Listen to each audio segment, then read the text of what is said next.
एक दफा का जिक्र है, दो चोते बचे थे। एक का नाम अजलन और दूसरे का नाम नूर। वो दोनों भाई बहन थे और एक प्यारे से घर में अपनी वालिदैन के साथ रहते थे। अजलन थोड़ा शरारती था, जबकि नूर सीधी और समझदार थी।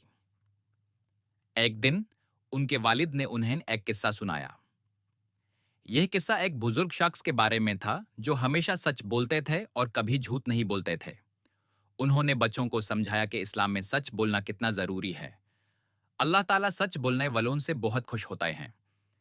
किस्सा सुनने के बाद नूर ने अजल से कहा, देखो भाई, हमें भी हमेशा सच बोलना चाहिए, जैसे कि बुजुर्ग ने बोला।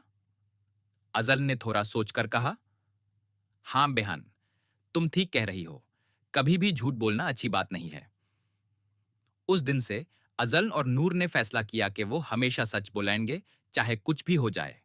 एक दिन अजल ने गलती से घर का एक फूलदान तोड़ दिया। वो बहुत डर गया कि अगर वो सच बताएगा तो उससे दंड पड़ेगी। उसने नूर को देखा और उससे वालिदैन के करीब झूठ बोलने का ख्याल आया।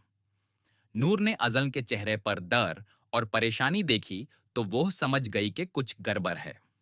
उसने अजल के करीब जाकर आहिस्ता से कहा, अजल भाई, क्या हुआ? सच बोल दो, अल्लाह सब देख रहा है।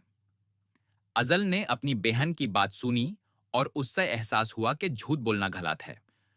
उसने अपनी वलीदा के पास जाकर सच बता दिया कि उससे गलती से फूलदान टूट गया है।